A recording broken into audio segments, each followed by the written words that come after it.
Welcome to the Content Amplified podcast, brought to you by Masset. Our goal is to help you get more from your marketing content. Each episode is a 10 to 15 minute interview with industry experts that share amazing insights to help you squeeze as much juice from your content as you possibly can. Here's today's interview. Welcome back to another episode of the Content Amplified podcast. Today, I'm joined by Brandon. Brandon, welcome to the show. Thanks, man. Super excited to be here. Yeah, absolutely. Brandon, if you could take just a minute and explain a little bit more about yourself so people can get familiar with you and your passions in marketing, love to hear it and to kind of set the stage for the conversation today. Yeah, absolutely. Thank you. I'm excited to be here.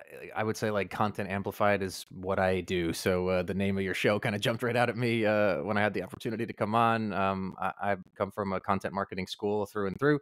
Most of my background is in B2B tech and SaaS of some variety or another. Got a lot of experience in cybersecurity and different forms of IT service delivery, and I've really just been running the gamut of all things content from, blogs, ebooks, white papers, research reports, sales enablement, social, organic. I often have a lot of dotted lines to demand gen teams, product marketing teams. And if you can't tell, I've done a lot of startups and early stage companies, which is why I'm, wearing a lot of these hats and bouncing around quite a bit in the pinball machine. But good, clean, crisp storytelling kind of sits at the core of, what I love to do and where I like to hang out. So looking forward to digging in and chatting a bit more about that with you here. Yeah, absolutely. I love it. Yeah, I love the small business mentality, wearing a lot of hats. That definitely rings true to me and something I enjoy about the small business side. So today's subject is a fun one. It's also very relevant to the format of where you're hearing this content. But today we're going to talk about how to start a podcast in 2023. Brandon has done that. I have done that. And so it's a fun subject. A part of this conversation can be what works, what doesn't, should you not, pros and cons. There's a lot to it. I wouldn't say podcast is a magic bullet or a silver bullet and by any means, but I personally find it to be a great format to have really raw and organic, good conversations. So, Brandon, what are your thoughts? Tell us about the podcast you started and your experience, and let's start to dive in on how to make a podcast in 2023. Yeah, for sure. And I like kind of time stamping it because I feel like every year, it becomes slightly different of like, should I start it? What's the intended goal? Like, what should I actually expect to get out of it? For sure. So a couple of good like discovery questions in there up front before, folks actually decide, do I want to do this? And if yes, what should it kind of look like? So, we did. I was fortunate to launch what's been out to a pretty great start podcast for Corporate Finance Institute, where I am currently. TLDR in the company, we offer an e-learning platform, online courses, certifications, training programs that are targeting corporate finance and banking professionals, financial modelers, analysts, wealth management advisors, things like that. And there's a ton of content that already existed when I got to CFI. A lot of articles, a lot of blog content, some webinars, a couple of new, programs and channels that we stood up, but no podcasts. So, I'm always asking the question in the roles that I step into, what channels are we not yet tapped into that might make sense for, our target audience? Where can we provide more value? Where can we reach audiences in ways that we're not currently reaching them or showing up on their radar? And podcast is, of course, a great way to do that. Some folks are going back into the office. A lot of the folks that we serve still work in a bank or a financial services firm. So there's still a lot of in-office activity. Get them on their commute, right? Or grab folks on the treadmill for 30, 40 minutes, whatever it's going to be, right? And we went through a pretty good process. It took about, I would say, maybe 45, 60 days of a kind of creative kickoff process to ask some of these important discovery questions that I'd encourage listeners to ask themselves as well. Stuff like, okay, what's the intended purpose of this podcast? For us, it's really about brand awareness and getting, on folks' radars. Personally, I don't really tend to look at podcast as like a lead gen tool or something that kind of lives more like mid-bottom funnel. For me, it's about brand awareness, visibility, a lot of thought leadership, a lot of education. I don't ever recommend doing a lot of like hard selling or pitching via. I mean, maybe if you have a customer come on every once in a while that has a really killer story to share, sure, there's some opportunities to do some soft mentions and connect some dots. But for me, the purpose of a podcast is to just be one of those hooks or magnets that gets somebody to say, "Oh, you know what? These folks are pretty sharp. I like what I'm hearing from them. Let me dig in a little bit further and see what else they have." And that's where we get into other channels and other formats to kind of, continue nurturing and moving folks, throughout that journey. So in the case of CFI, after some good brainstorming, some done internal, by the way, and some with support from an outside agency. So we can maybe double back to that as well, of like, the in-house versus outsource versus hybrid, when you actually start to get tactical and want to get something built out. But we kind of landed on, so I'll back up for just one second. Another sort of big piece of advice I'd recommend in these early stages: you got to like find your niche. Like what kind of slice of the pie are you trying to grab with your podcast, right? Like any other content channel, it's so saturated nowadays. You're not going to be the number one podcast for content marketing or for, finance, right? It's just an unrealistic goal. So you want to start just like you would with SEO or some, trying to go more long tail, more exact match, something a little bit more specific, and not try to boil the ocean. So for us, we identified a gap by doing some research, seeing what else is out there, what competitors were up to, et cetera. And we found that there wasn't really enough out there that was career oriented for finance professionals. So we kind of stepped into that subcategory, and we launched a podcast that's called Net Learnings, kind of a cute pun on like net earnings, but learnings, sort of being the takeaways and insights from the Love podcast. the title. Thanks. And our focus is really on kind of capturing advice, insights, career journey, and trajectory from folks that are at different stages of their finance journey, but a lot of senior folks, a lot of managing partners and executives and C-suite folks of like, did you always think you were going to be in this field? How did you get started? What advice would you give your younger self? Like what missteps and mistakes and roadblocks did you hit along the way? Share some of your war stories and give us some advice that others might, take to avoid, falling into some of those same sand traps and stuff like that. So we have a podcast that is in a category that's pretty saturated and has no shortage of content in there. But we've got this nice little island of our own that is a little bit more unique. That's really about, okay, you can come to Net Learnings. You can find among each episode features a different guest. So we've got, one kind of finance or banking leader per episode. And you can sort of find, based on where you are or where you see yourself or what journey you're on, hopefully we'll have an episode that has a guest that kind of is already wearing those shoes, has that t-shirt, has gone through those motions, and get to kind of learn from them and absorb and soak up, what they've done and what advice they might have to share to put you on that particular path. I'll mention one other quick thing on that because it reminds me of another point that I do like to mention when chatting about podcasts specifically.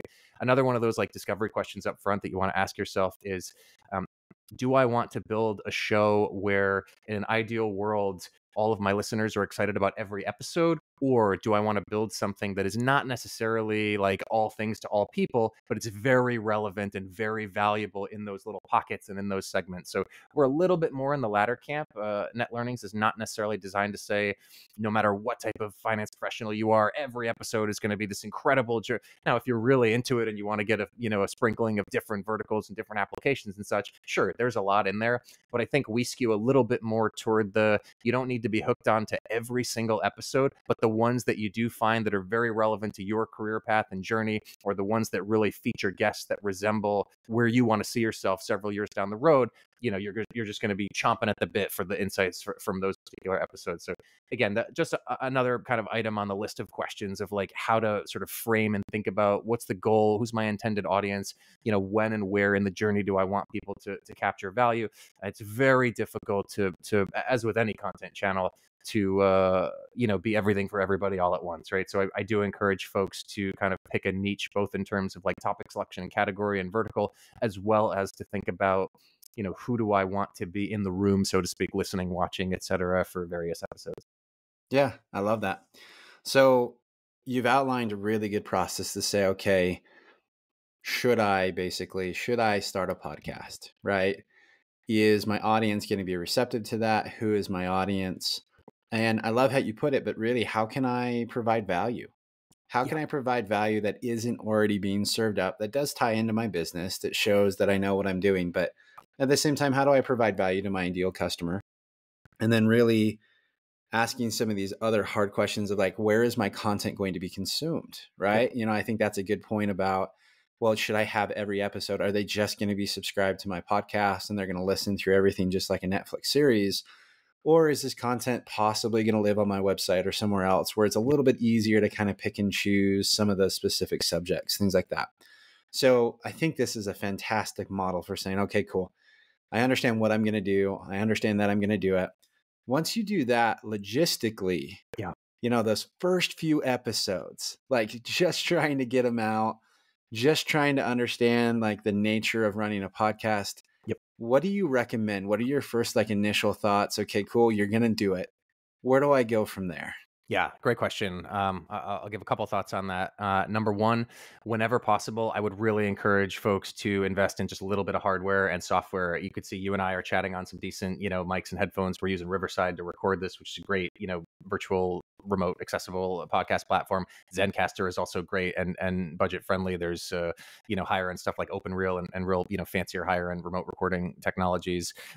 This is maybe a $60, $75 USB mic. These are just some over the counter ear, but you don't have to break the bank to get started. Yeah. The reason I really push for that, you're automatically going to sound better than half of what's out there if you just get a little bit of decent hardware and software setup. Absolutely. Right? If you're just going, direct into laptop mic recording over Zoom or something, you're going to get out what you put in. So I love to see when folks are willing to invest a little bit there. In fact, at CFI, what we've done, because I was kind of a stickler for that from the jump, we've actually built a couple of like podcast kits. So I've got a Pelican case. Now this is a little bit more expensive, right? We probably spent about $1,200 to get this together, but Yeah. I've got a Pelican case with a decent Logitech webcam in it, a decent Shure microphone, a pair of cans, a little ring light, and all the cabling that you would need. And we'll actually ship that out to folks if there's a guest that we're really excited to interview, but they don't have anything, any relevant hardware. Maybe they're working from home. They just don't have a media setup necessarily. We'll ship that out, to them for a couple of days, record the podcast, give them a prepaid label to ship it back. So that's obviously farther along and a little bit more mature in the journey, but like just to give you a sense of like, yeah, like I really do invest and believe in just the massive difference that you get when you're willing to, have a proper equipment set up. So that's a big piece of it. Another kind of piece of advice I would give on that, your first few episodes are not going to be your best, and that's fine. Do not let, perfect be the enemy of good, especially when getting right out of the gate. I would apply that to a lot of content marketing. I'd apply it to a lot of I'm a musician as well. You can tell from some of what's behind me here hanging on the wall. Same advice on that front. Like, just get into the rhythm of it, get a cadence going. Like, just do the thing. You'll get better as time goes on. You'll polish things up. Don't be afraid to stumble and fall flat and have your first few episodes look like they are your first few episodes, right? In terms of other logistics and such, you and I were actually talking about this briefly before we pressed record.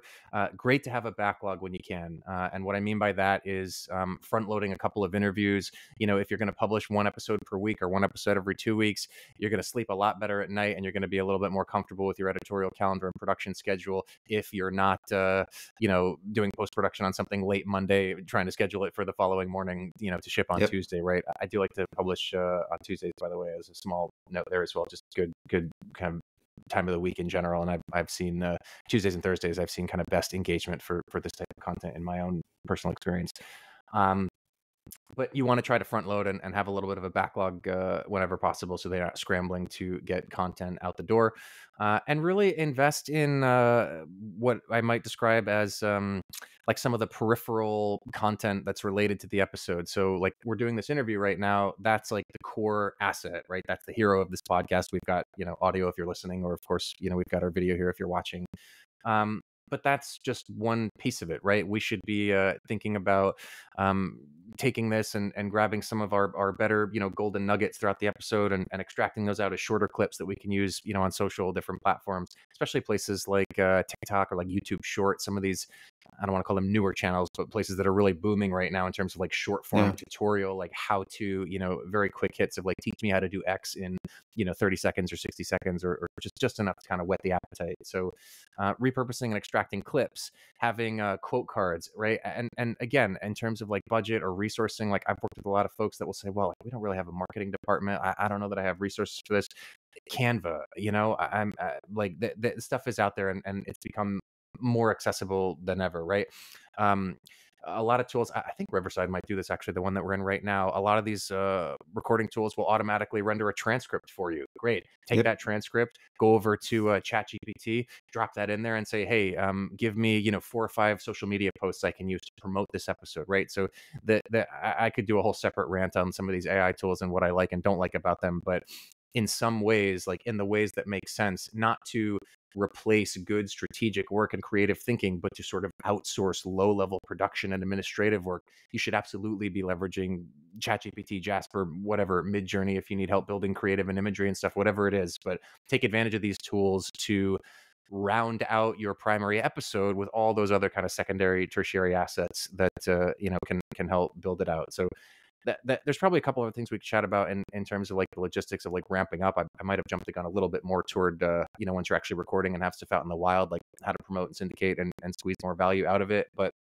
in terms of other logistics and stuff, have a good, clean process through which you can like set expectations for guests. Again, you did a nice job of this before we jumped on here. We just chatted for 5 minutes about like, here's what the flow of the conversation is going to be like. Here's the types of questions that I might ask you. It's going to be very conversational. You want to make people feel comfortable and minimize any sort of like deer in the headlights, potential. So giving people a good sense of what we're going to talk about, what we're not going to talk about, giving guests the opportunity and creating some space for them to share any notes or comments or bullets ahead of time. Maybe there's something they really are excited to talk about, or a couple of bullet points that they want to make sure they squeeze into that conversation. So in the same way that you might invite someone to speak at a conference or to participate in a webinar, right? I'd say a lot of the same kind of logic applies, but just thinking about how to apply that to this format, which in general tends to be a little bit shorter form than maybe a webinar or a keynote address or something like that. And I guess really, maybe on a similar note to some of those other formats, thinking about how to tailor your expertise and value to the intended audience of the show, right? So here we're speaking to marketers, content creators, right? Folks that would presumably be thinking about, okay, from a business perspective, does it make sense for me to launch a podcast? If I was going to be having a conversation about podcasting with audio engineers and producers, well, that's going to look a little bit different, right? So knowing the audience and the best guests will be able to kind of pivot and tailor and adapt their craft to whoever they're hoping is on the other end listening. And as a good host and as a good producer, you want to kind of coax that stuff out of your guests, right? One other thing I'll say on it too, depending on the size of the org and again, the intended goal of the podcast, some of those other discovery questions that we got at earlier, internal buy-in is huge. I've really seen it kind of make or break. That includes everything from getting like top-down buy-in of like why we're doing this, again, how are we going to measure it, all that stuff I was alluding to earlier. What's our kind of ideal like growth rate and ramp in terms of listenership and such. But also you can't sleep on the value of having, if you've got a company that has 50 employees, well, there's 50 social shares right there that you got to tap into once that new episode goes live. So even if you have a small org, 10, 15 people, right, real small kind of early stage company or just a small business in general, you've probably got employees that have very different networks that have, to the nth degree connections and so on and so forth. So don't underestimate the power of just the sharing and kind of employee advocacy. We take steps on my end to kind of crafts posts that are designed for others to share. So we'll do something. We'll say, hey, we just published a great new episode. Here's a link to what we posted from our corporate account. You can go share and amplify that. That's kind of the minimum that I would ask, right? Kind of the basic kind of evangelizing and amplifying. And if you're willing to go a step further, here's a couple of, pre-written posts that you can actually personalize and make your own. And then you're not just sharing and amplifying what we've done, but you're actually creating a new post about it. And, again, depends on the type of business that you're running. But if you're in B2B, if you're in SaaS, if you're trying to move units, sales folks love this stuff, right? This is quality ammo that you're giving them that is allowing them not to just talk about, hey, sign up for the demo that we're running next week, but it allows them to fill their feed with stuff that's more education focused. And, Yep. hopefully we'll do a better job of, kind of helping them with social selling and building reputation. And, I've never met a good sales rep that is tired of having good quality content, lobbed over the fence for marketing for them to use. So really would encourage folks to take advantage of all those internal opportunities before you then start to go outside your own four walls and, do your cold outreach. Hey, I just, and that's like, let me, identify like experts in this particular topic or space and say, hey, I just had such and such on an episode. We're talking about a lot of stuff I've seen you blog about or post on LinkedIn about very similar topics. I think this episode could be valuable to your readers, kind of warm introductions in the way that folks maybe used to ask for like backlinks and guest blogs and stuff. I feel like we're seeing a lot more of that more on like the podcast and webinar front as those mediums tend to take a little bit more center stage these days than maybe they were doing several years ago, at least in kind of B2B and day-to-day business. Obviously podcasts have been around forever. Yeah, I love it. Well, that is extremely valuable advice. The process of when should you do it, how should you do it, how you get started, how you grow it and scale it. Super valuable. My 2 cents on the whole subject, really, if you feel like it checks enough boxes, the only way to understand if podcasting is good for your business is to try it out and give it an honest effort. I've heard something like 25 episodes, like you're better off than most podcasts, or I don't know the exact number, but it might even be less than that. But really, if you can go out there and just say, I'm going to commit to 20 episodes, something that's good enough content that if you ended up, stopping your podcast, that everyone would be happy with the level of content, just commit to that and say, okay, cool. At the end of it, what were our goals and do we accomplish it? But you will never know if podcasting works for you or not if you never do it. Yeah, and that's totally agree. That is so helpful to just dive in. Same with all the different kinds of content marketing. If you never publish a piece of content, you'll never know if it worked. For sure. And yeah, I really love the point of, I don't have a magic number either in terms of number of episodes. I'm sure it varies, depending on a lot of the factors we've been discussing here, but set that kind of benchmark of like, okay, when are we going to decide if this thing is working or not? It's the easy like joke or parallel is like you go to the gym for one day, you wake up in the next morning and look in the mirror and you're like, why am I not ripped yet? Well, stuff takes time. You're literally building new muscle when you tap into some of these new channels and try to stand things up differently. So set those benchmarks, figure out what you're comfortable with, what that sort of risk reward ratio looks like.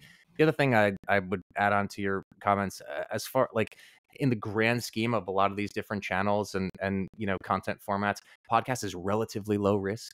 You're not going to do a bunch of brand or reputation damage. You're not going to tank pipeline, unless you're meaningfully taking resources away from, I don't know, some proven part of the business that's working well, which wouldn't necessarily recommend. You're unlikely to do a lot of harm. So it's a somewhat safe space to play in, as opposed to, I don't know, SEO can be very volatile, PR and media, you start to get a little bit more into reputation management and has a little bit of a different weight to it. But take the time and just recognize that this is a relatively safe and fun sandbox to play in. And therefore you can, get away with a little bit more experimenting perhaps than on some other traditional channels that are a little bit more rigid or a little bit more, tight in terms of what you can get away with. Yeah. Awesome. Love it. Well, Brandon, thanks for coming on and sharing your insights. If anyone wants to continue the conversation with you, how can they connect with you online? Yeah, for sure. Thanks, Ben. And thanks again for having me on. This was a ton of fun. Would love to connect with any listeners on LinkedIn. I'm sure we can add a link to show notes. I'm just LinkedIn/in/Brandon Garson, but we'll drop that in the show notes as well. And yeah, always love to chat. Love to network, whether it's podcasting, all things content marketing, cyber, right, IT. I'm around. So would love to hear from some folks. Hopefully this was of some value. And if anyone's out there in the early stage of launching their podcast or thinking about it and looking for some tips or advice or found any of this rambling helpful, would love to hear from you. Absolutely. Again, thank you so much. This is awesome. Appreciate it. Cool. Thanks, man. Take care. Thank you for listening to the Content Amplified podcast. Please subscribe and leave us a review. And for additional ways to get more out of your content, visit our website at getmasset.com. That's getmasset.com. And tune in next time to the Content Amplified podcast.